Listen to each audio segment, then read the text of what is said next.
All right, and welcome back. Today, this video is going to be just short. We're going to go over these 4 practice problems that are ranging in difficulty from the Intro to Limits video.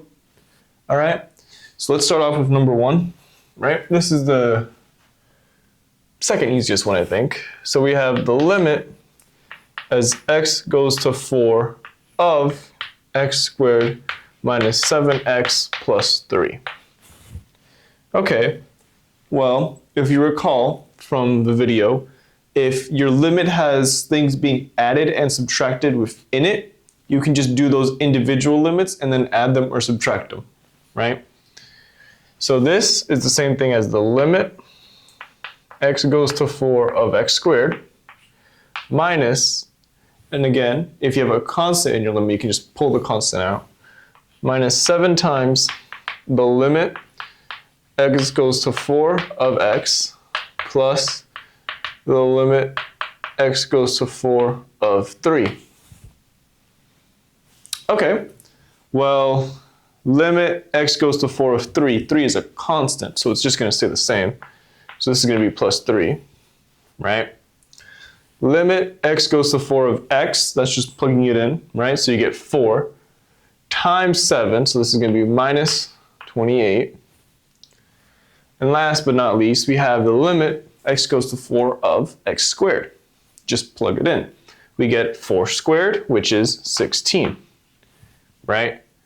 So now comes the annoying part of having to do your math, aka arithmetic, which, yeah. But let's just do it, right? We get this negative 12 plus 3, negative 9 is our final answer for the first question, right? Equals negative 9. All right.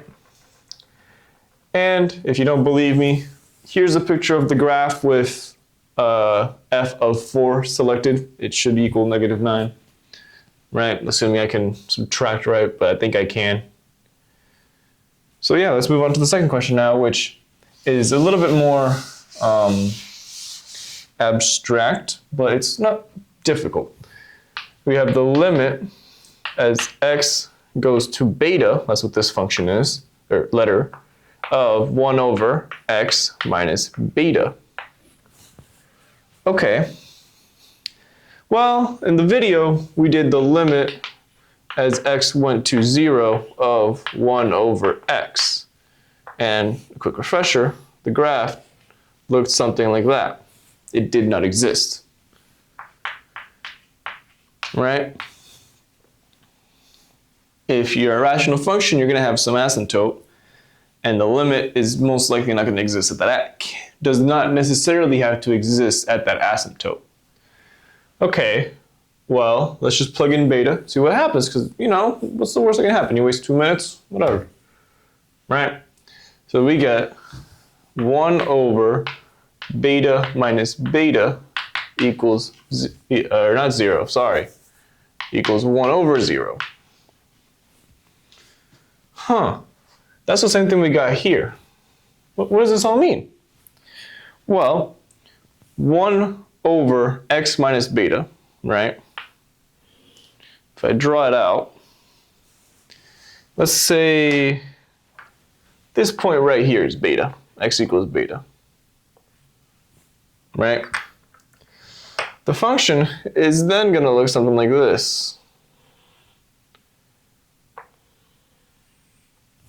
which is very similar to this, right? This is 1 over x. This is 1 over x minus beta.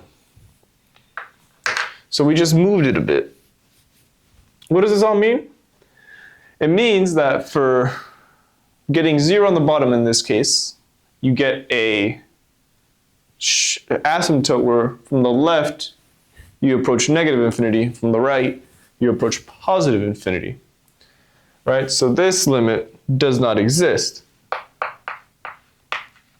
Awesome. Let me write it down over here too. Cool. Okay, that was one of the weirder looking ones. I don't blame you if that was your first time seeing beta and you just went like, what the hell is this? It's okay. All right. Now, let's go to the trig one. Limit as x approaches 3 of sine of pi x over 3 plus the cosine of pi x. Okay. Well, you better know your unit circle. This is just plugging it in, right? So we get the sine of pi times 3 over 3 is just going to be pi, plus the cosine of pi times 3 is 3 pi. Okay. Well, if we have a unit circle, right? Something like that. Sine of pi is going to be this blue dot, right? And there, because sine is the y value, sort of, it is going to equal 0. So this is going to be 0 plus, well, cosine of 3 pi. Well, we start here.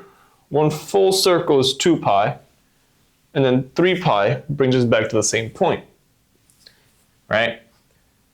So what's the cosine value there? Well, it's all the way out, and it's going to be negative, so it's going to be plus -1.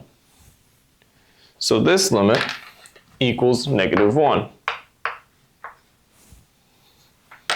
Awesome. And now for this last question, you can tell I wrote down table question. What does that mean? It means there's going to be a table of values here. Right? So we're both looking at it. I'm just looking at the laptop screen. You're looking at the PDF I have to my right, your left, I believe. Okay, well, let's find the one for f of x. Well, we can see that x starts at 1.5, and it gets really, really, really close to 2, and then it goes over 2. Okay, when x is doing that, f of x gets really, really, really close to 4, a little bit less, and then it goes over 4, and then it keeps going, right? And for this one, we want to find the limit as x goes to 2, which is 4. Because you get super duper close to 2, and at the same time, f of x gets super duper close to 4. Awesome. And yeah, 4 very straightforward practice questions. Nothing too crazy. If you want more problems, always look at your book. If you have your own, if not, look at the one that's in the description below. You could also just look things up on YouTube. You can find a lot of resources out there. It's very useful. But yeah. Thank you for watching. I hope this helped a little bit, and I'll see you next time.